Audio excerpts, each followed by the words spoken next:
ఇవన్నీ కలిపి హిందువులు. మరి వీళ్ళందరినీ హిందువులు ఎలా అంటాము? వీళ్ళందరినీ కట్టే దారం ఏముంది అంటే కొన్ని విలువలు ఉన్నాయి. మొట్టమొదటి నుంచి మన భారతదేశంలో వచ్చినటువంటి ప్రాచీనమైనటువంటి సారస్వతంలో ప్రధానంగా కనిపించే ద్వేషం పట్ల వ్యతిరేకత. ఓకే. ద్వేషం పనికిరాదు మనకి. ఎవరిని ద్వేషించకూడదు. ద్వేషరాహిత్యం అంటాం మేము. ఈ ద్వేషరాహిత్యం అనేది అన్ని శాఖల్లో ఉంది. అదేవిధంగా సమానత్వం. షాకింగ్ ఏంటంటే హిందూ మతం ప్రాక్టీస్లో సమానత్వం లేదు. ఇప్పుడు ప్రస్తుతానికి అసమానత్వమే కనిపిస్తుంది. కానీ హిందూ మతంలో మీరు లోపలికి వెళ్ళి చూస్తే మొత్తం సమానత్వమే. ఓకే. అంటే హిందూ మతంలో వేదంలోనే సమానత్వ సూక్తం, చిట్ట చివరి సూక్తం పేరు సమానత్వ సూక్తం. అందరూ సమానంగా ఉండాలి, అందరూ హృదయాలు సమానంగా ఉండాలి, అందరూ సమానంగా పంచుకోవాలి. ఇదే విషయం. ఆశ్చర్యం అది. అదేవిధంగా ఈ కులం అనేది ఆచరణల తర్వాత ఇప్పుడు వచ్చింది. కానీ మొత్తం ప్రపంచం ఈశ్వరమయమే అనేటువంటిది హిందూ మతం యొక్క ఈశావాస్యమిదం సర్వం అనేటువంటిది. ఇట్లా ప్రధానంగా ఈ రెండు విషయాలు, ద్వేషరాహిత్యము, అలాగే నిర్మోహత్వము, అదేవిధంగా అసమానత్వం పట్ల వ్యతిరేకత, సమానత్వము, అదేవిధంగా కరుణ, ఇలా అనేకమైన విలువలు ఉన్నాయి. ఇటువంటి విలువలు ఎప్పటి నుంచో కొనసాగుతున్నాయి. కానీ రకరకాల జీవన విధానం, రకరకాల ఆచార సాంప్రదాయాలు, రకరకాలైన విషయాలు ఉన్నాయి. ఇలా ఉండేటువంటి వీటన్నిటినీ కలిపి మేము హిందూ అని అంటున్నాం. ఇది బహుళ వ్యవస్థ, ఆదాన ప్రదానాల వ్యవస్థ, సహజీవన వ్యవస్థ. ఇలా కాకుండా మరో రకంగా మనం నిర్వచించలేం. దీన్ని సెంట్రలైజ్ చేయదలుచుకుంటే దీనికి ఒకటే విధానం ఉండాలి, అందరూ కలిసి ఒక చోటకే వెళ్ళాలి అంటే it will become Islam, it will become Christianity. అంటే ఎవరైతే ఇక్కడ ఒకటే గుడి ఉండాలి, ఒకటే పుస్తకం ఉండాలి, అందరూ ఒకలాగే ఉండాలి, మీరు అలా ఎందుకున్నారు అని మాట్లాడుతున్నారో వీళ్ళు దీన్ని ఇస్లామైజ్ చేయదలుచుకున్నారని నా ఉద్దేశం. మీరు ఇస్లామైజ్ చేయక్కర్లేదు, ఇస్లాం ఆల్రెడీ ఉంది, మీరు కావాలంటే వీళ్ళు జాయిన్ కండి. కానీ హిందూ మొత్తాన్ని ఇస్లామైజ్ చేయకండి. That is my point. Okay.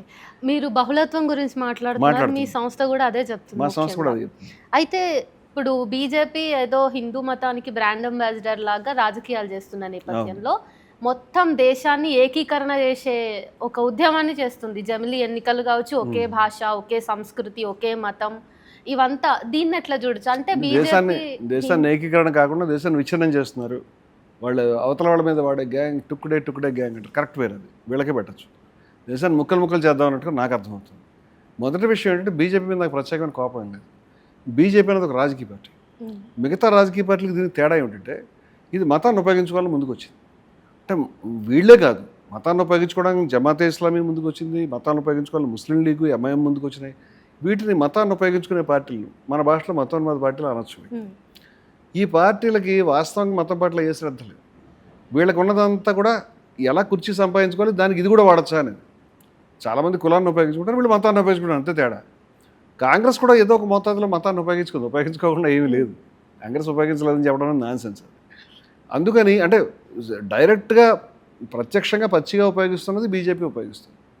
మతాన్ని ఎవరైనా రాజకీయాల్లోకి ఉపయోగించుకోవాలని రాజకీయ పార్టీలు అనుకుంటే వాళ్ళు చేసేది ఆ మతానికి నష్టం చేస్తారు, లాభం చేయరు. అందువల్ల ఈ పార్టీలు హిందూ మతాన్ని నష్టం చేస్తుంది బీజేపీ అని నా ఉద్దేశం.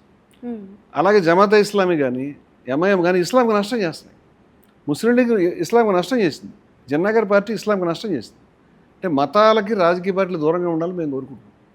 మతాలని ధార్మికమైనటువంటి ఆలోచనలు ఉన్న వాళ్ళు నడుపుకుంటే ఆ మతాలు శుభ్రంగా నడుస్తాయి. నాకు వచ్చే ఎన్నికల్లో నెగ్గాలి నేను అనుకుంటే, ఉదాహరణకి మన అయోధ్య ఆలయం ఉందనుకోండి. ఈ అయోధ్య ఆలయాన్ని మొన్న ఇంకా అసలు పూర్తే కాలేదండి. ఇప్పుడు మీకు విరాళాలు కొమ్ముకోవడం తెలుసు కదా, అది మనం వేరే మాట్లాడదాం.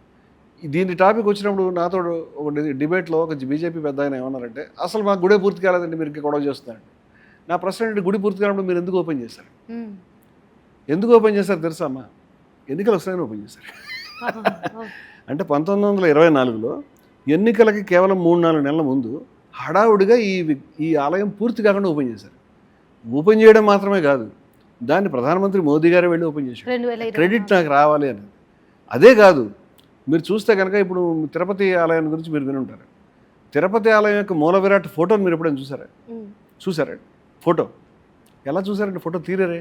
పుస్తకాలు అందులోనే డైరెక్ట్గా కాదు కదా. పుస్తకాలు కాదు, అవన్నీ బొమ్మలే, పెయింటింగ్స్. అంతేగాని మీరు మూల విరాట్ ఫోటో తీయడానికి అంగీకరించరు. మూల విరాట్ని ఫోటో కానీ వీడియో కానీ తీయరు. అలాగే ముఖ్యమైనటువంటి ఏ దేవాలయంలో కూడా మూల విరాట్లను ఫోటో తీయరు. మీరు గుడి లోపలికి వెళ్తుంటేనే మీ సెల్ ఫోను, మీ కెమెరా పక్కన పెట్టండి, లోపల మీరు షూట్ చేయకూడదు స్పష్టంగా చెప్తారు. ఎందుకంటే మూల విరాట్ పవిత్రత పోతుంది అని. ఇలా దాదాపుగా హిందూ మతంలో ఎక్కడ కూడా మూల విరాట్లను ఫోటో తీయనివ్వరు. గర్భగుడిలోకి కెమెరాలకు ఎంటర్ కావు. కానీ కళ్ళతో చూస్తాం కదా, కళ్ళతో మనం చూడడం వేరు. కానీ రాజకీయాలకు ఉపయోగించుకునే ఉద్దేశంతో అయోధ్యలో రామాలయాన్ని దాన్ని ఓపెనింగ్ అంతా కూడా షూట్ చేశారు. దేశం అంతా కూడా లైవ్ టెలికాస్ట్ చేశారు. దాంట్లో మోదీ గారు ఇన్వాల్వ్ అయ్యారు. ఇప్పుడు గుడి పూర్తి కాలేదంటున్నారు. గుడి పూర్తి కాకపోతే ఎందుకు ఓపెన్ చేశారు? దానికి ఒకటే సమాధానం అంటే మా ఎన్నికల ప్రయోజనం మాకు ఉపయోగపడాలి కాబట్టి అని. ఇది స్వార్థం కదా. ఇప్పుడు దానివల్ల ఏమైంది? ఇప్పుడు వర్షం వచ్చి నీళ్లు కారుతున్నాయి. ఎందుకు నీళ్లు కారుతున్నాయి అంటే పూర్తి కాలేదు. ఎందుకు పూర్తి కాలేదంటే నాసిరకం నిర్మాణం అనక్కర్లేదు. పైన బహుశా ఇంకొక ఫ్లోర్ కంప్లీట్ కాకపోవడం వల్ల నీళ్లు కారుతున్నాయి. అది కంప్లీట్ అయితే నీళ్లు కారవు. అది కంప్లీట్ కాకుండా ఎందుకు ఓపెన్ చేసామంటే ఎన్నికల ప్రయోజనం గురించి. ఎన్నికల ప్రయోజనం గురించి మతాన్ని వాడుకోవాలని ప్రయత్నం చేయడం అనేది మతానికి నష్టమే కలిగేస్తుంది. మతం యొక్క పవిత్రత నష్టం కలిగేస్తుంది. అంచేత రాముడును మోదీ గారు కలిసి ఉన్న బొమ్మలు పెట్టారు. అది చాలా అభ్యంతరకరం. అంతేకాదు రాముడు మోదీ గారు భుజం మీద ఇలా తలవాల్చుకుని బొమ్మలు మీరు చూసుంటారు నెట్లో, అలాంటివి పెట్టారు. ఎక్కడన్నా యేసుక్రీస్తు ట్రంప్ గారు భుజం మీద ఇలా తలవాల్చుకుని ఉన్నట్టుగాను, మార్గరెట్ థాచర్ గారు భుజం మీద తలవాల్చుకున్నట్టు మనం ఎప్పుడైనా చూసాం? వినలేదు. అదేవిధంగా రాముడికి, బాలరాముడికి మోదీ గారు దారి చూపిస్తున్నటువంటి బొమ్మలు పెట్టుకున్నారు, ఫ్లెక్సీలు పెట్టుకున్నారు డైరెక్ట్గా. ఇదంతా అపచారం.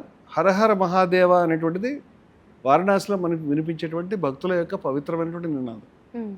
హరహర్ మహాదేవ బదులు హర్హర్ మోదీ గర్గర్ మోదీ అన్నారు. ఇప్పుడు మనకి ఏడుకొండలవాడ వెంకటరమణ గోవింద గోవింద అంటారు అనుకోండి. ఏడుకొండలవాడ చంద్రబాబు గోవింద అంటే మీకు ఎంత కోపం వస్తుంది? ఏడుకొండలవాడ జగన్ అంటే ఎంత కోపం వస్తుంది? ఎవరు అంగీకరించం కదా. అంటే నేను మనకు అర్థం కావడానికి చెప్తున్నాను. అదేవిధంగా హర్హర్ మోదీ అనేటువంటి మాట ఎలా అంగీకరిస్తాం? హరహర్ మహాదేవ్ అనేటువంటిది వారణాసిలో నినాదం. అది దాన్ని పొల్యూట్ చేయడానికి వీల్లేదు. కానీ ఎన్నికలు రాజకీయాల గురించి ఏదైనా చేస్తారు. నాకు కుర్చీ కావాలి, కుర్చీలో కూర్చోవాలి, దానికి అవసరమైతే దేన్నైనా వాడతారండి. దీనివల్ల మతానికి ఏం ప్రయోజనం ఉంది? మతానికి నష్టం తప్పితే ఏం ప్రయోజనం లేదు కదా. మతాన్ని ఇట్లా ధ్వంసం చేస్తారు. అంతే బీజేపీ చేస్తున్న పని హిందూ మతాన్ని నష్టం చేయటమే.